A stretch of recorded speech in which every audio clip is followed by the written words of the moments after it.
누가복음 15장 20절부터 24절까지의 말씀입니다.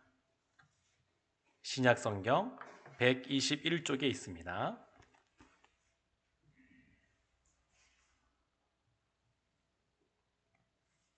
저와 여러분이 한 절씩 말씀을 교독하겠습니다. 제가 20절 말씀부터 보겠습니다. 이에 일어나서 아버지께로 돌아가니라.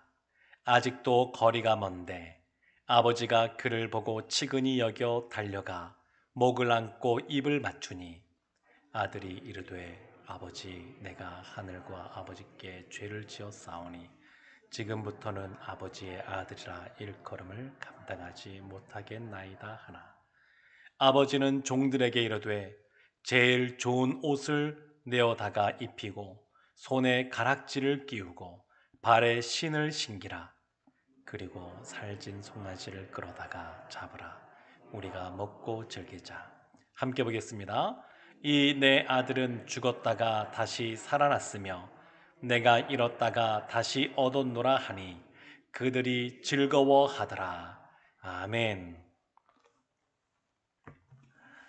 어제 오늘 보니까 월요일날 비가 많이 와서 그런지 굉장히 가시거리가 좋습니다.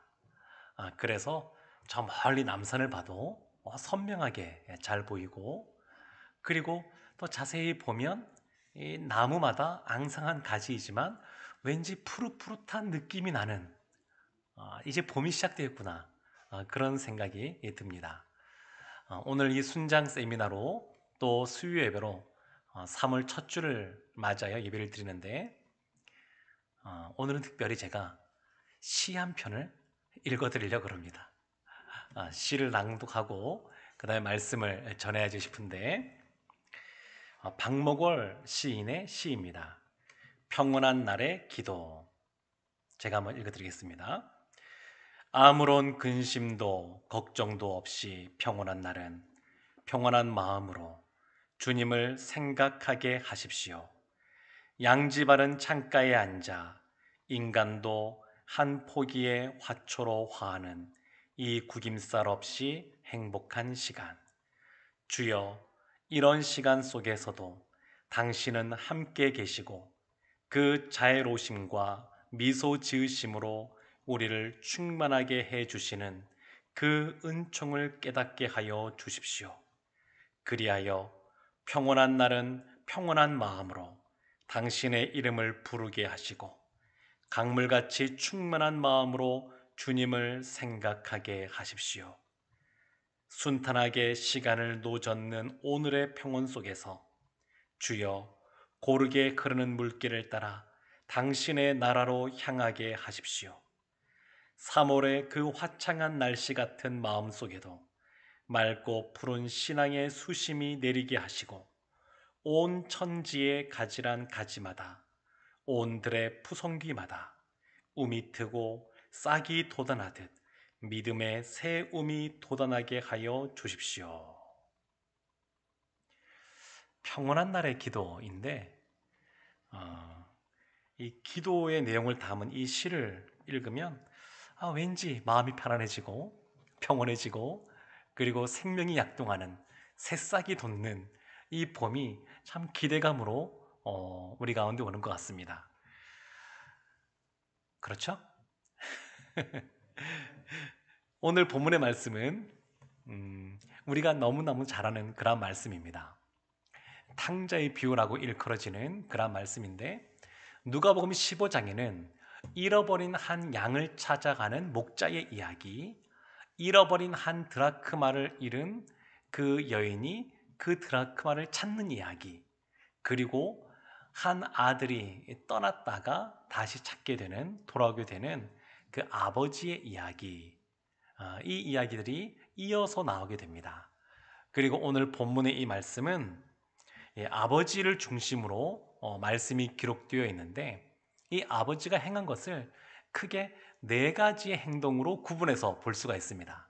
아버지가 처음 행한 것은 뭐냐면 둘째 아들에게 재산을 나누어 준 겁니다.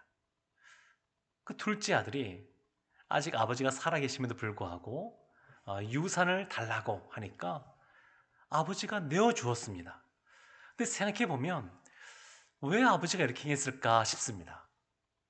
아버지 입장에서 아직 살아있고, 그리고 그 아들에게 좀 더 기다리라 라고 말한다든지 안 돼 라고 말한다든지 충분한 이유와 명분과 권한이 아버지께 있는데 그 아버지가 다 준 겁니다. 왜 그랬을까? 정확하게 우리가 다 알 수는 없지만 그러나 알 수 있게 하는 성경의 다른 사건들이 있습니다. 에덴 동산에서 하나님이 아담과 하와를 창조하시는데 하나님이 그 아담에게 선과 악을 알게 하는 나무의 실과 그것까지 그의 자유의지로 그것을 지키도록 해 주셨습니다. 그러니까 하나님은 요즘 AI 로봇도 나온다 그러는데 우리를 그렇게 로봇처럼 만드신 분이 아니십니다. 우리에게 자유의지를 주시고 우리의 판단과 결정을 존중해 주시는 아주 인격적인 분이십니다. 예수님이 십자가를 지시기 전날 성만찬을 행하실 때 제자들에게 경고를 하셨습니다. 너희들이 나를 배신하게 될 것이라고. 예수님께서 그들이 배신하지 못하도록 손과 발을 묶어버리고 입을 딱 봉해버리면 되는데 그렇게 하지 않으시고 그냥 내버려 두셨습니다. 경고만 하시고. 그러니까 예수님은 굉장히 인격적으로 제자들을 대하신 겁니다. 지금 이 아버지가 그 둘째 아들에게 이와 같이 행하는 겁니다. 아주 인격적으로.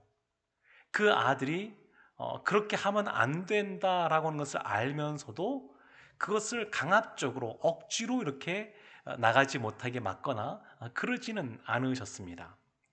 두 번째 이 아버지가 한 것이 있는데 그것은 집 나간 아들이 돌아오기를 기다리는 겁니다. 사랑하는 자녀가 집을 떠났습니다. 이 아버지의 마음에 어떤 마음이 들 것 같습니까? 분노? 안타까움?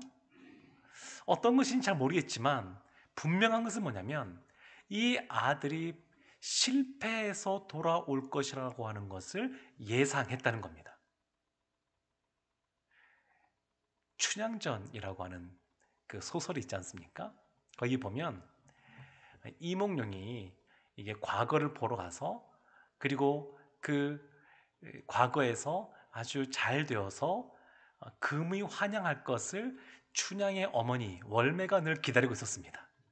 그런데 월매 앞에 나타난 이몽룡이 거짓골로 나타난 겁니다. 그래서 이 월매가 못 알아봤습니다. 월매는 늘 생각하기를 이 이몽룡이 한양 가서 과거에 급제하여 아주 그냥 가마를 타고 말을 타고 이렇게 올 거라고 상상을 하고 있었는데 그냥 거짓골로 오니까 그냥 눈앞에 있어도 못 알아봤었습니다. 그런데 이 아버지는 거짓골 모양으로 오는 그 둘째 아들을 멀리서도 알아봤습니다. 그러니까 이미 예상을 했다는 겁니다. 그 아들이 어떻게 그 많은 그 가지고 있는 재산들을 허비하고 그리고 돌아오게 될 것에 대해서 이미 예상을 했다라고 하는 것을 알 수가 있습니다. 이 아버지가 그 둘째 아들을 기다리고 세 번째 한 행동이 있습니다. 그것은 뭐냐면 돌아오는 그 아들에게 달려갔다는 겁니다. 그리고 그를 환대했다는 겁니다. 이것이 아버지가 행한 겁니다. 둘째 아들이 아버지께 와서 아버지, 제가 잘못했습니다. 이렇게 말하기 이전입니다. 지금 회개하기 이전에 아버지가 먼저 용서해주고 달려가는 겁니다. 그 아들이 뭐라고 말하기 이전에 먼저 좋은 것들로 같이 입히고 이미 용서해주고 사랑해주는 모습이 나옵니다. 아버지가 그런 분이십니다. 재판장 같이 너는 이렇게 했으니까 이와 같이 있는 것이 마땅해 이런 모습으로 있는 것이 아니라 모든 것을 용서해주고 용납해주는 사랑의 하나님으로 나타납니다. 그리고 이 아버지가 행한 네 번째가 뭐냐면 그 아들을 환대하고 많은 사람들을 초청하여 잔치를 베풀었다는 겁니다. 경제적인 관점에서 보면 잃어버린 한 양을 찾아서 돌아올 때 사람들에게 잔치를 베푸는 것, 이해하기 어렵습니다. 드라크마 찾은 것도 마찬가지고 지금 같은 경우도 마찬가지입니다. 경제적인 관점에서 보면 이와 같은 모습은 왜 이렇게 했을까? 의아함만 남는 그런 모습이라고 할 수 있습니다. 그렇지만 이 아버지는 둘째 아들, 그 아들이 죽지 않고 돌아온 것만으로도 너무너무 기쁜 겁니다. 그러니까 너무 그 아들을 기다렸으니까, 사랑하는 마음으로 기다렸으니까 그냥 저 멀리 밖에 나가서 저 먼 곳까지 보고 있었는데 그 아들이 돌아오니까 너무너무 기쁜 겁니다. 사랑하는 성도 여러분, 우리 하나님이 이와 같이 우리를 용납해 주시는 분인 줄로 믿습니다. 우리의 부족함, 우리의 허물, 순장으로 섬긴다고 사명을 받았는데 그 순장의 역할을 감당해야지라고 마음은 먹었으면서도 어떤 면에서는 여전히 부족함이 있고, 그리고 계속해도 되나 싶은 마음도 들고, 더군다나 작년부터는 코로나 때문에 모이기도 어렵고 뭐 여러 가지 상황 때문에 내가 참 부족하구나 싶을 때 하나님이 먼저 찾아오셔서 우리를 덮어주시고 용납해 주시고 사랑해 주는 줄로 믿습니다. 하나님은 우리 순장님들을 용납하는 사랑으로 품어주십니다. 그리고 우리 순원분들도 마찬가지입니다.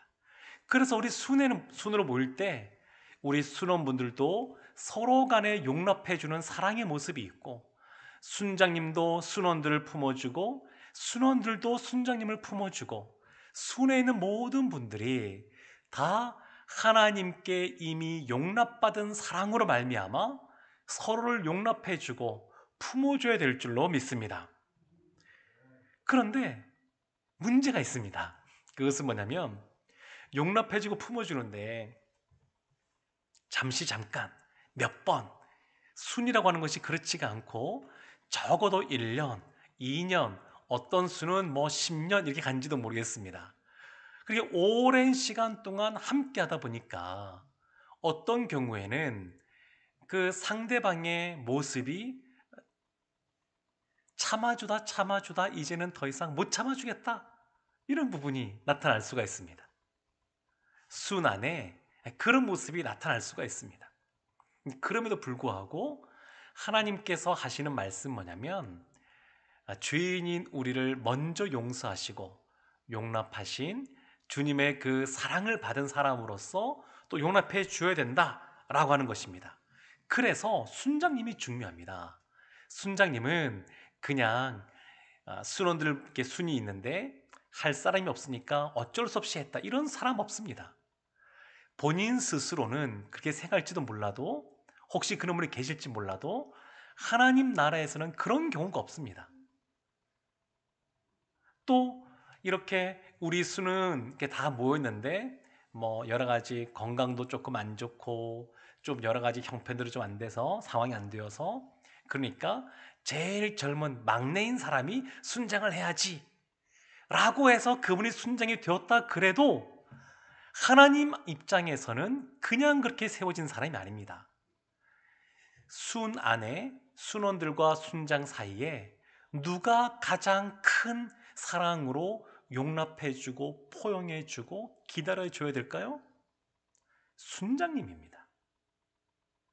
우리가 생각할 때는, 우리 생각에는 순장으로 세우신 분이 조금 부족한 부분이 보이고 그렇게 보일지 몰라도 하나님 입장에서는 그 순장님이 누구보다 하나님의 용납하시는 사랑을 많이 받은 사람이고 품을 수 있는 사람이기에 세운 줄로 믿습니다.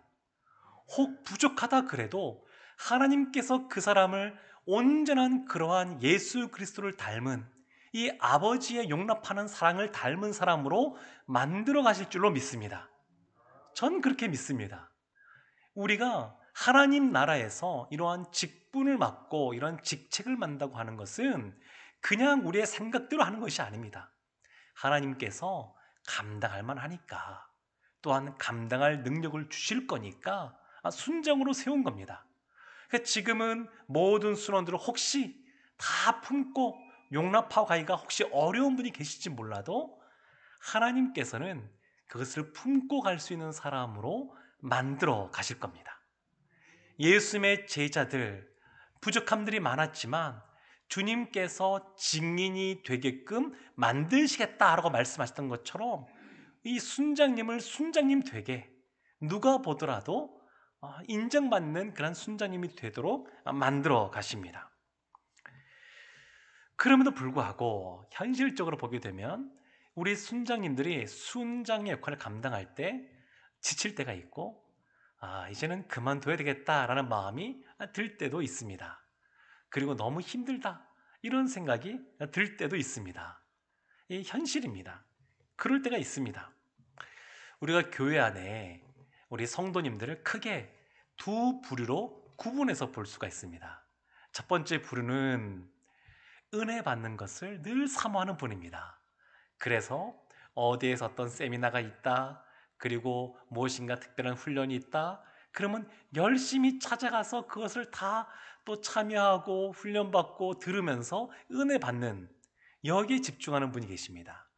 또 한 부류는 어떤 일이 주어졌을 때에 물 만난 고기처럼 사역이 주어지면 아주 신바람 나게 그 사역을 감당하는 그런 부류도 한 부류가 있습니다. 누가복음 10장에 보게 되면 마르다와 마리아 이야기가 나오는데 마치 이와 같은 그런 분들이라고 할 수 있습니다. 누가복음 10장 41절과 42절에 이렇게 마르다가 예수님께 말했더니 예수님께서 대답하십니다. 주께서 대답하여 이르시되 마르다야 마르다야 내가 많은 일로 염려하고 근심하나 몇 가지만 하든지 혹은 한 가지만이라도 족하니라. 마리아는 이 좋은 편을 택하였으니 빼앗기지 아니하리라 하시니라. 마르다 마리아의 집에 예수님이 오셨습니다. 이 마르다가 아주 일을 잘하는 사람이었던 것 같습니다. 그리고 예수님을 잘 섬기고 싶었고 그리고 주님을 사랑하는 마음이 많았던 사람인 것 같습니다. 그래서 아주 많은 음식들을 준비합니다. 근데 너무 바쁜 겁니다. 너무 바쁩니다. 그래서 예수님께 와서 예수님, 그 밑에 있는 그 앉아있는 마리아에게 저를 좀 도와달라고 얘기 좀 해주십시오. 얘가 눈치 없이 그냥 앉아만 있습니다. 그렇게 하니까 예수님께서 마르다에게 하신 말씀이 내가 많은 일로 염려하고 근심하나 혹 한 가지라도 족하다. 이런 말씀을 하셨습니다. 그리고 마리아에 대해서 마리아는 이 좋은 것을 택했다. 이것을 빼앗기지 않을 것이다. 그래서 우리가 이 말씀을 보게 되면 이 둘 중에 어느 것이 더 좋은 것이고 나쁜 것인가 이런 생각들을 할 수가 있는데 이것은 그런 것을 말하는 것이 아닙니다. 이것은 어떤 것은 하고 어떤 것은 안 해야 된다. 어떤 것은 좋은 것이고 어떤 것은 나쁜 것이다. 이걸 말하는 것이 아닙니다. 이 말씀은 예수의 말씀은 우선순위에 대해서 말씀하시는 겁니다. 무엇을 먼저 하고 무엇을 나중에 해야 되는지 그것을 말씀하고 계신 겁니다. 무엇을 먼저 해야 될까요? 예수님의 발치 아래서 예수님의 말씀을 듣는 것이 더 중요한 것이었습니다. 이제 얼마 안 있으면 예수님께서 십자가를 지십니다. 그러니까 그 상황 속에서는 마리아처럼 예수님 발치 아래에서 예수님의 말씀을 듣고 은혜 받는 것이 더 중요한 것이었습니다. 예배드리고 하나님께 나아가 기도하고 말씀 묵상하고 이런 것이 훨씬 더 중요한 것이었습니다. 우리 속담에 첫 단추를 잘 꿰어야 된다. 이런 말이 있는데 우선순위에서도 마찬가지입니다.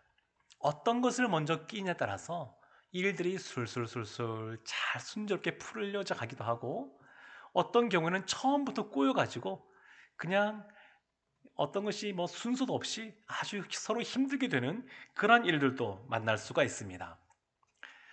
며칠 전에 이 강원도에 폭설이 왔다 그러지 않습니까? 80cm가 넘는 그런 눈들이 오니까 고속도로에서 또 국도에서 차들이 그냥 거의 갇혀가지고 꼼짝달싹 할 수 없었다 그럽니다. 또 뉴스를 보니까 기름이 떨어질까 봐 시동도 못 켜고 뭐 난방도 못 하고 그래서 11시간 동안 차에 따라온 사람도 있다. 뭐 그런 뉴스도 접했는데, 차가 아무리 고급스럽고 너무너무 좋은 차라 그래도 휘발유가 없으면 아무 소용이 없습니다.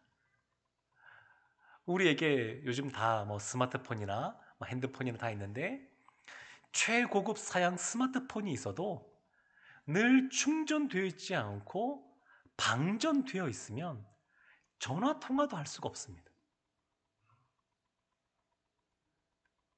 포도나무가 열매를 맺으려면 가지가 포도나무에 붙어 있어야만 열매를 맺습니다. 그러니까 어떤 것서부터 시작을 하는 거냐면, 주님의 발치 아래에서 시작되는 은혜의 말씀으로부터 그날 필요한 은혜는 그날 체험받아야 됩니다. 어제 받은 은혜를 오늘 사용할 수가 없습니다. 오늘 살아갈 때는 오늘 필요한 은혜가 필요합니다. 예수님께서 주기도를 알려주시면서 오늘 우리에게 일용할 양식을 주옵시고 이렇게 기도라고 말씀하셨습니다. 많이도 아닙니다. 오늘 필요한 양식을 위하여, 일용할 양식을 위하여 기도하라, 이렇게 말씀하였습니다. 청년들을 보게 되면 은혜 받을 때에 참 뜨겁습니다. 그냥 이 목숨 내어놓겠다 그러고, 그리고 땅끝까지 이르러 내가 복음 증거하는 증인이 되겠다 그러고, 그리고 이 청년들의 이 열정으로 말미암아 또 하나님 나라의 많은 일들이 확장되어지고 또 행해져 왔습니다. 그런데 청년들이 이렇게 큰 은혜를 받고 나서 때로는 일주일도 되지 않아서 시들시들해지는 경우들을 많이 봅니다. 왜 그러냐면 그 받은 은혜를 유지하지 못하고 은혜가 다 방전되어 나가는 겁니다. 날마다 날마다 은혜가 채워져야 되는데 그렇지 못하고 은혜가 방전되어 가는 겁니다. 우리의 신앙생활은 수동태적인 관점으로 우리가 신앙생활을 해야 됩니다. 우리 안에 발전기가 있어서 자가 발전을 해서 무엇인가 우리가 할 수 있는 것이 없습니다. 우리의 신앙생활은 우리 안에 자가 발전기가 있는 것이 아니라 하나님 나라의 발전기, 하나님으로부터 시작해서 은혜와 능력이 부어지는 겁니다. 우리 힘으로 무엇인가 하는 것이 아니고 신앙은 하나님으로부터 부어지는 겁니다. 그래서 누군가를 순장님으로서 순원을 용납하고 사랑하는 것, 사실은 이 사랑하는 것이 그 순장의 역할의 가장 기본, 우선순위라고 할 수 있는데, 이것은 본인의 힘으로 할 수 있는 것이 아닙니다. 우리는 원래 사람은 이기적인 존재이기 때문에 다른 사람을 자신의 목숨처럼 사랑할 수가 없습니다. 이것이 가능하려면 용납해 주시는 하나님의 그 사랑이 우리 가운데 부어져야 됩니다.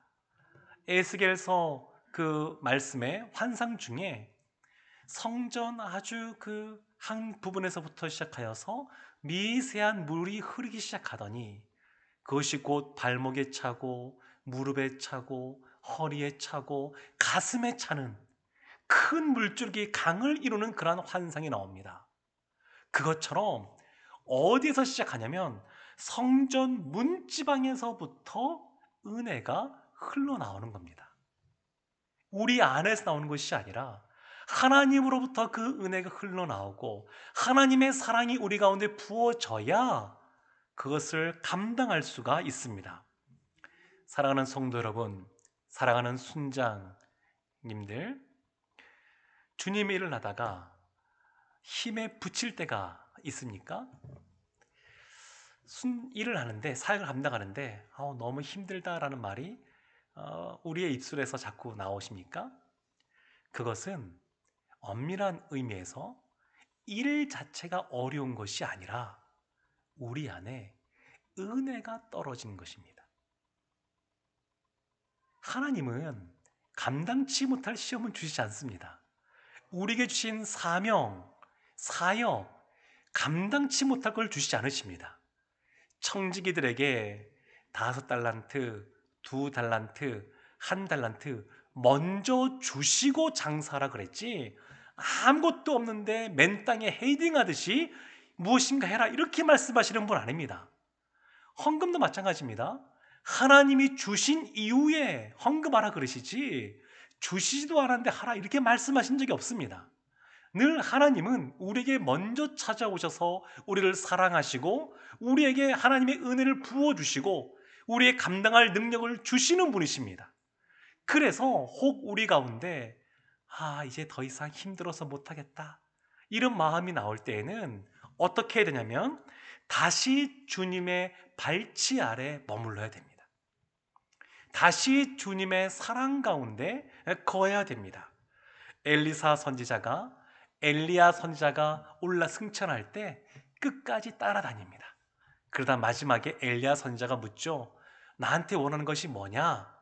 그러니까 엘리사 선지자가 이렇게 요구합니다. 예전 번역으로는 갑절의 영감을 주소서, 당신이 하시는 사역의 성령의 사역에 갑절을 내게 주소서, 이렇게 얘기합니다. 그랬더니 엘리야 선지자가 그것은 내가 줄 수 있는 것이 아니다 라고 하면서 하나님께 간구합니다. 하나님께서 주시기를 원하는 모습으로 간구하게 됩니다. 그때 엘리사 선지자에게 갑절의 그러한 영감, 성령이 임하는데 왜 엘리사 선지자가 사역을 더 잘할 수 있는 환경을 주십시오, 사역을 감당할 수 있는 재정을 주십시오, 권력을 주십시오 이렇게 하지 않고 성령의 갑절을 요구했냐면 그것은 다른 것과 다르게 외부의 상황의 변화를 요구한 것이 아니라 자신의 내면의 변화를 간구한 겁니다. 본인이 바뀌기를 원한 겁니다. 엘리야 선지자라고 하는 이 대단한 선지자, 그가 사역을 했어도 북이스라엘이 하나님께 돌아오지 않았는데 이제 그 뒤를 이어서 본인이 감당해야 되는데 아무리 생각해도 본인 안에는 무엇인가 선한 것이 나올 것이 없습니다. 아무리 생각해도 선지자의 역할을 잘 감당할 수가 없을 것 같습니다. 그러니까 성령의 충만함을 부어달라고, 능력을 달라고, 그리고 실제로 성령의 능력을 받아서 요단강도 가르고 그리고 놀라운 이적들을 행하는데 이걸 조사하신 신학자가 하는 얘기가 진짜 배나 더 많이 놀라운 역사들을 행했다, 이렇게 연구한 것도 있습니다. 사랑하는 성도 여러분, 우리 순장 여러분, 어렵고 힘들 때에 더 이상 못하겠다 이러면서 고개를 내젓지 말고 그때 해야 될 것은 하나님의 더 큰 은혜를 구해야 될 줄로 믿습니다. 그날 필요한 은혜를 그날 우리가 묵상하며 기도하며 받아 누린다 그러면 주님께서 우리를 용납하시듯이 우리도 서로를 용납하는 사랑으로 사랑하고 그리고 은혜 가운데 주어진 모든 것들을 기쁘고 즐겁게 감당하게 될 줄로 믿습니다. 우리 순장님들을 통하여 우리 모든 순원분들이 또 그 순이 하나님의 더 놀라운 은혜 가운데 거하기를 주님의 이름으로 축원합니다. 아멘. 우리 시간 함께 기도하겠습니다.